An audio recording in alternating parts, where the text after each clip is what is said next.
If you're a real estate investor and you're wondering whether you should uh, do business either as a corporation or LLC, or if you should take title to your property using a trust, I personally believe that the trust is more effective in protecting you um, from legal liability. What will happen, what you'll see a lot is a real estate investor will set up a corporation or an Inc., an incorporation, and then they'll buy multiple properties. They'll have them all in the same uh, corporation or LLC. If that LLC gets sued, um, an attachment or an execution or a lien will hit all of these properties all at once and essentially bring your business to a grinding halt.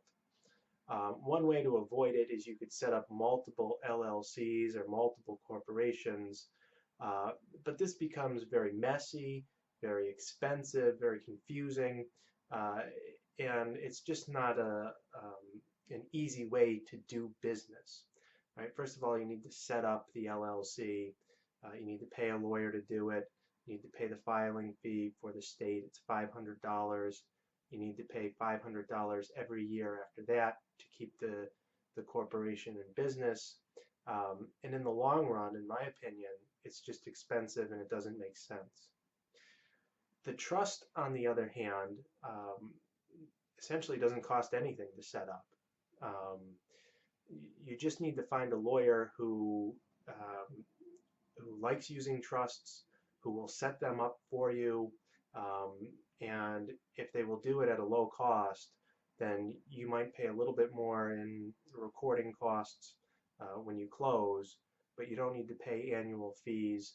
And the beauty of the trust is you could set it up just for a one-time purchase. Then when you sell that property, you can essentially dissolve the trust after that point. And you could set up a trust for every property that you buy. This way, if you run into a legal problem with a particular property, at most you lose just that property, or you get an attachment on just that one property rather than all of them. So what you'll see, and what was really common back in the 80s and the 90s and sort of went out of style within the last 20 years or so, is people would set up a trust for each property they bought. So if they're buying 100 Main Street, they set up the 100 Main Street Trust, and then they put the property in that, and they own it that way, and then when they sell it out of the trust, and then the trust essentially dissolves after that. But then if they had multiple properties, if they bought, say, 50 State Street, they'd set up the 50 State Street Trust, likewise for every other property. So like I said, if they get sued, there's an attachment, there's a legal problem, it's on just one piece of property, and it doesn't hit all of your assets the way it would with an LLC. All right, so just legally speaking, in terms of asset protection, I believe the trust is best. And whether it's best for accounting purposes or tax purposes, I'm not really qualified to say. You need to talk to an accountant about that. But my legal advice is, for asset protection, the trust is the best option.